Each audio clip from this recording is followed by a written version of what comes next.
Assalamualaikum warahmatullahi wabarakatuh. Jumpa lagi dengan saya Pak Suprono. Kali ini kita akan mempelajari tentang perpajakan. Jangan lupa klik like, share, subscribe, dan tombol loncengnya agar tidak tertinggal pada video-video berikutnya. Pengertian pajak.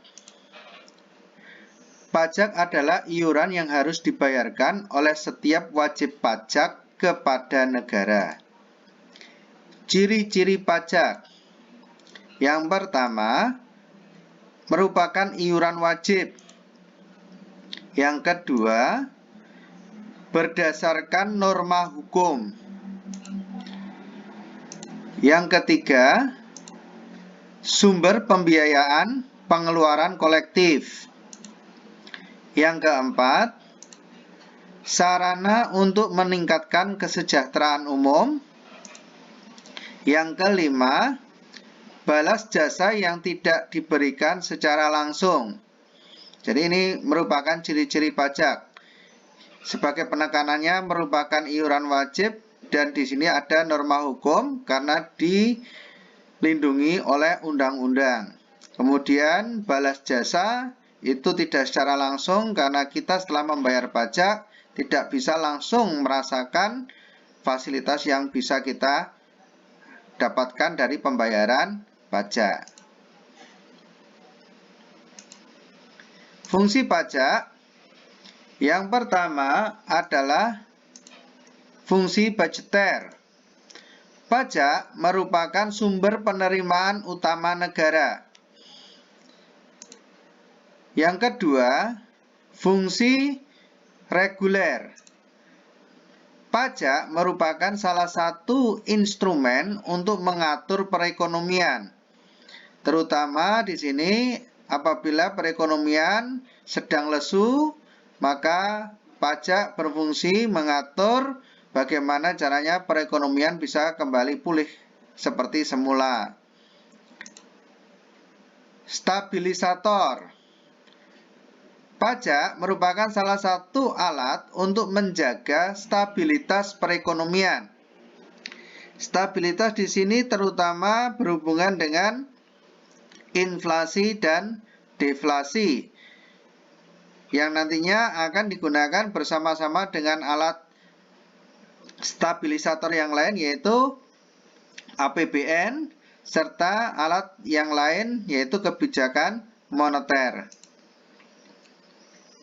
Yang keempat adalah fungsi redistribusi pendapatan.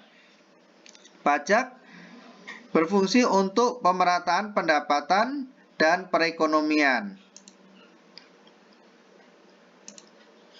Manfaat pajak yang pertama untuk pembangunan fasilitas dan infrastruktur.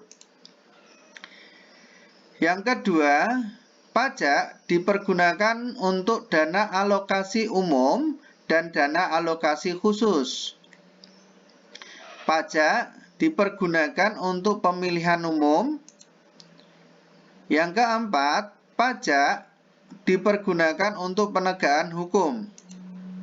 Yang kelima, pajak dipergunakan untuk memberikan subsidi. Yang keenam, pajak dipergunakan untuk pemberian pelayanan kesehatan. Yang ketujuh, pajak dipergunakan untuk pendidikan. Kedelapan, pajak dipergunakan untuk pertahanan dan keamanan. Kesembilan, pajak untuk pelestarian lingkungan hidup. 10. Pajak dipergunakan untuk penanggulangan bencana alam. 11. Pajak dipergunakan untuk pelestarian budaya. 12. Pajak dipergunakan untuk transportasi massal. Yang terakhir, pajak dipergunakan untuk pemerataan pembangunan. Tarif pajak. Tarif pajak di sini ada 4. Yang pertama, tarif pajak proporsional. Tarif pajak proporsional adalah tarif pajak dengan prosentase tetap. Sebagai contoh, PPN besarnya 10%. Yang kedua, tarif pajak tetap. Tarif pajak tetap adalah tarif pajak dengan nilai rupiah yang tetap. Contoh, bea materai. Bea materai besarnya Rp6.000. Tarif pajak berikutnya adalah degresif. Tarif pajak menurun seiring dengan kenaikan pendapatan. Tarif pajak degresif ini sudah jarang digunakan. Dahulu biasanya dipakai untuk pajak ekspor yang berguna untuk memacu menggairahkan ekspor Indonesia ke luar negeri. Yang keempat, pajak progresif. Tarif pajak yang semakin besar seiring dengan kenaikan pendapatan. Contoh, pajak penghasilan atau PPh. Perbedaan pajak dan pungutan resmi lainnya. Dilihat dari dasar hukum, pajak sebagai dasar hukumnya adalah undang-undang. Sedangkan pungutan resmi lainnya yang menjadi dasar hukum adalah peraturan pemerintah, peraturan menteri, atau peraturan pejabat yang lebih rendah dari menteri. Balas jasa. Pajak, balas jasanya tidak bisa secara langsung dirasakan. Sedangkan kalau pungutan resmi lainnya, balas jasa akan bisa langsung dirasakan. Objek pemungutan. Pajak, objek pemungutannya berlaku secara umum. Sedangkan kalau pungutan resmi lainnya, objek pemungutannya hanya bagi pengguna jasa milik pemerintah. Jadi kalau dia tidak menggunakan jasa tersebut, maka dia tidak membayar pungutan. Sifat dan sanksi. Pajak bersifat memaksa dan ada sanksi yuridisnya. Jadi kalau tidak membayar pajak ada sanksinya. Sedangkan kalau pungutan lainnya bisa dipaksakan, akan tetapi tidak ada sanksinya. Jadi kalau pungutan-pungutan resmi oleh pemerintah ini biasanya tidak ada sanksinya. Lembaga pemungut. Pajak dipungut oleh pemerintah pusat dan pemerintah daerah. Adapun pungutan lainnya, ini yang memungut adalah pemerintah daerah. Jenis-jenis pajak. Yang pertama, pajak berdasarkan yang menanggung pajak. Berdasarkan yang menanggung pajak dikenal pajak langsung, yaitu pajak yang tidak dapat dialihkan kepada pihak lain. Contoh, PBB dan PPh. Yang kedua, pajak tidak langsung, yaitu pajak yang dapat dialihkan kepada pihak lain. Contohnya PPN, pajak penjualan cukai. Jadi maksud bisa dialihkan kepada pihak lain di sini yang membayarkan tanggung jawab pajak tersebut adalah, contoh ini pajak penjualan sama PPN, yang membayar adalah konsumen. Yang kedua, berdasarkan lembaga pemungut pajak. Berdasarkan lembaga pemungut pajak dibedakan menjadi dua, yaitu pajak negara yang dipungut oleh pemerintah pusat. Contohnya adalah PPh, PPN, PPNBM, pajak pertambahan nilai barang mewah. Yang kedua, pajak daerah. Pajak daerah di sini dibagi menjadi pajak provinsi, terdiri dari pajak kendaraan, pajak air permukaan, pajak rokok, pajak bahan bakar minyak. Kemudian pajak yang dipungut oleh kota atau kabupaten. Contohnya adalah pajak reklame, pajak hotel, pajak PBB, dan lain-lain. Ada pajak restoran dan sebagainya. Yang ketiga, berdasarkan sifat pajak. Berdasarkan sifat pajak, pajak dibedakan menjadi dua, yaitu pajak subjektif, pajak yang berpangkal pada wajib pajak. Contohnya adalah PPh dan PPh. Yang kedua adalah pajak objektif, pajak yang berpangkal pada objek pajaknya. Contoh PPN, pajak penjualan, serta cukai. Asas pemungutan pajak. Asas pemungutan pajak terdiri dari 4, yaitu yang pertama, equality, di mana pajak dipungut tidak ada diskriminasi antara sesama wajib pajak dalam kondisi sama. Jadi, misalkan penghasilan sama-sama 100 juta, maka tidak ada diskriminasi antar sesama wajib pajak yang berpenghasilan 100 juta. Certainty. Pemungutan pajak menggunakan asas kepastian dalam pemungutan pajak. Kepastian di sini artinya pasti dalam nilai serta pasti dalam ukuran waktu. Yang ketiga, convenience of payment. Asas convenience of payment yaitu asas pemungutan pajak saat dan waktu yang tepat dalam memenuhi perpajaan. Jadi pajak dipungut pada waktu dan saat yang tepat.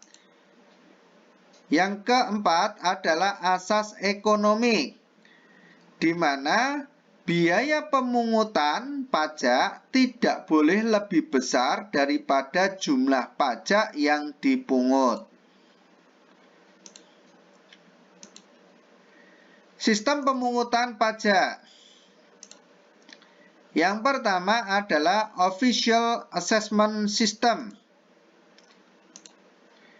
Official Assessment System di sini wewenang pemungutan pajak pada petugas pajak. Wajib pajak di sini bersifat pasif. Jadi mengikuti apa yang ditentukan oleh petugas pajak. Semi self-assessment system dan withholding system. Semi self-assessment system di sini wewenang pemungutan pajak berada pada wajib pajak dan petugas pajak atau fiskus. Withholding system di sini wewenang pemungutan pajak berada pada tangan wajib pajak dan pihak ketiga. Lalu yang terakhir adalah full self-assessment system, di mana penghitungan dan pelaporan dilakukan oleh wajib pajak tanpa campur tangan dari petugas pajak. Tata cara pemungutan pajak. Yang pertama adalah stelsel nyata, di mana pemungutan pajak dilaksanakan pada akhir tahun. Stelsel anggapan. pemungutan pajak dilakukan pada awal tahun dengan perbandingan data pada tahun sebelumnya. Jadi di sini pada stelsel anggapan pemungutan pada awal tahun dengan mengasumsikan bahwa data yang dipungut sama seperti tahun sebelumnya. Stelsel campuran.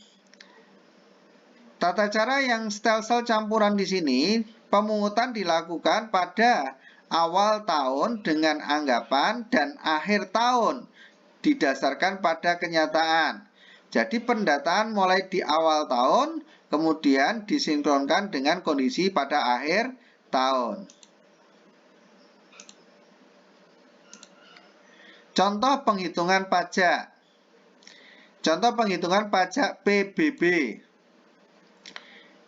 Misal di sini Tuan Husen mempunyai tanah seluas 1000 meter persegi dengan harga jual 400.000 per meter persegi. Bangunan seluas 500 meter persegi dengan nilai jual 450.000 per meter persegi. Taman mewah seluas 200 meter persegi dengan nilai jual 100.000 per meter persegi. Dan pagar mewah sepanjang 150 meter dan tinggi 1,5 meter dengan nilai jual 250.000 per meter persegi. Apabila tarif PBB yang berlaku 0,5% kali 20% kali NJOPKP, hitunglah besarnya PBB yang harus dibayar Tuan Husen jika diketahui nilai objek pajak tidak kena pajak sebesar 10 juta. Ketika ketemu soal tentang penghitungan PBB seperti ini, yang pertama kali kita lihat adalah 0,5% kali 20%. Ini sama dengan 1/1000. Maka nanti semua nilai rupiah dibagi 1000.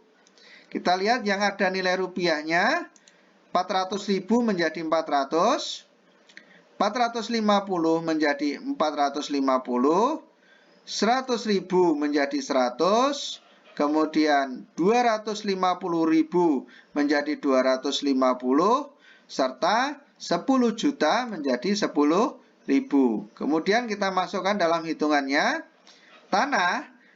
Ini tadi luasnya 1000, tinggal dikali 400, hasilnya 400.000. Bangunan 500 kali 450, hasilnya 225.000. Taman 200 kali 100, hasilnya adalah 20.000. Pagar 1,5 kali 150 kali 250, hasilnya 56.250. Kemudian kita jumlahkan, hasilnya adalah 701.250. Ada NJOPTKP, yaitu nilai jual objek pajak tidak kena pajak. Sebesar 10 juta, kita tulis 10.000, maka di sini kita kurangkan, sudah langsung bisa ketemu PBB-nya. Besarnya PBB adalah 691.250. Ada pertanyaan, bagaimana kalau tarif PBB adalah 0,5% kali 40%? Ini sama saja. Jadi di sini basicnya adalah 1/1000. Kalau tarifnya adalah 0,5% kali 40%, maka di sini menjadi 2/1000. Adapun tarif PBB yang berlaku saat ini 0,01% untuk NJOP kurang dari 200 juta. 0,1% untuk NJOP 200 juta sampai 2 miliar. 0,2% untuk NJOP 2 miliar sampai 10 miliar. 0,3% untuk NJOP lebih dari 10 miliar. Jadi di sini sama, 0,1, 0,2, 0,3 ini sama. Jadi di sini nanti tinggal kalau 0,2 ini adalah 2 per 1000. Kalau 0,3% berarti 3 per 1000. Sama. Dan nilai NJOP ini masing-masing daerah nanti berbeda-beda dengan acuan persentase yang sama. NJOP TKP yang berlaku saat ini kisarannya antara 10 juta sampai dengan 20 juta. Masing-masing daerah ini memiliki kebijakan masing-masing untuk penentuan NJOP TKP. Berikut contoh penghitungan pajak PPh perorangan. Diketahui Bapak Jatmiko telah menikah dan mempunyai 3 orang anak. Istrinya bekerja dan dalam pelaporan di pajak penghasilan, istrinya digabungkan dengan penghasilan Bapak Jatmiko. Total penghasilan Bapak Jatmiko 600 juta setahun. Hitunglah pajak terutang Bapak Jatmiko.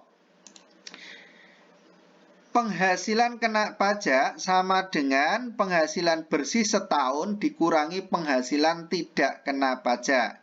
Maka di sini kita akan menghitung terlebih dahulu besarnya penghasilan tidak kena pajak dari Bapak Jatmiko. Sesuai dengan ketentuan, wajib pajak itu PTKP-nya 54 juta. Pak Jatmiko menikah mendapat tambahan lagi sebesar 4,5 juta. Istrinya bekerja dan penghasilannya digabung dapat tambahan lagi 54 juta. Pak Jatmiko memiliki 3 orang anak. Masing-masing anak ini 4,5 juta. Ini adalah maksimal 3 anak atau 3 tanggungan. Maka Pak Jatmiko memperoleh tambahan lagi 13.500.000 sehingga total PTKP dari Pak Jatmiko adalah 126 juta. PKP Pak Jatmiko di sini 600 juta dikurangi 126 juta sama dengan 474 juta. Besarnya tarif PPh. Besarnya tarif PPh itu 0 sampai 50 juta ada 5%. 50 juta sampai 250 juta adalah 15%. 250 juta sampai 500 juta 25%. Sedangkan lebih dari 500 juta 30%. Nah, di sini di dalam cara penghitungannya adalah yang digunakan adalah ringnya. Jadi untuk 5% di sini nilai maksimalnya adalah 50 juta. Karena ringnya 0 sampai 50 juta itu 50 juta. Kemudian 15% maksimal adalah 200 juta. Ini selisihnya adalah 200 juta. Sedangkan 25% ini maksimalnya adalah 250 juta. Karena di sini selisihnya adalah 250 juta. Jadi dalam penghitungan PPh di sini kita mengenakannya adalah urut dari paling atas, nanti sisanya kita masukkan ke dalam plafon 30%. Sekarang dari penghasilannya Pak Jatmiko di sini 474 kita masukkan di dalam hitungan tarif PPh yang kita sajikan barusan. Yang pertama di sini berarti 5% kali 50 juta. 2,5 juta. Ya, plafon pertama masih lewat. Kemudian masuk plafon kedua. Maksimal 200 juta. Ini masih kita masukkan 200 juta. Berarti 15% kali 200 juta. Hasilnya adalah 30 juta. Nah, plafon kedua masih lewat. Kita masuk ke plafon ketiga.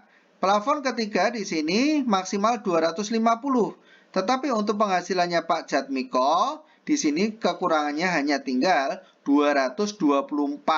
Maka di tarif yang ketiga ini Pak Jatmiko cuma 25% kali 224.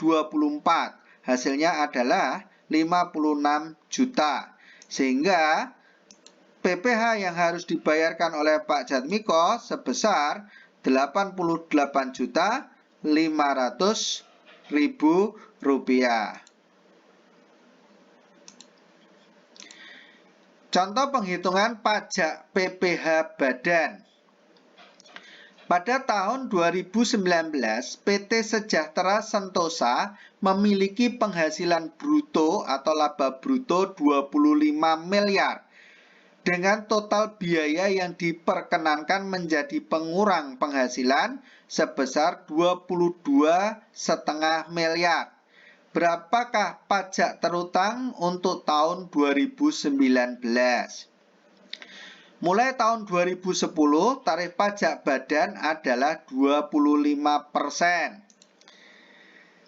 Pasal 31E Undang-Undang Nomor 36 Tahun 2008, wajib pajak badan dengan peredaran bruto sampai dengan 50 miliar mendapat pengurangan tarif sebesar 50%. Jadi untuk penghasilan PT Sejahtera Sentosa, ini PKP-nya, brutonya 25 miliar, pengurangnya adalah 22,5 miliar, maka besarnya PKP adalah 2,5 miliar. Untuk ketentuan penghitungan PPh badan, peredaran bruto hingga 50 miliar, 0 sampai 4,8 miliar, ini sebesar 50% kali 25% kali PKP. 4,8 miliar sampai 50 miliar, 50% kali 25% kali PKP yang memperoleh fasilitas, ditambah dengan 25% kali PKP yang tidak memperoleh fasilitas. Peredaran bruto di atas 50 miliar. 0 sampai 4,8 miliar sebesar 1% kali PKP.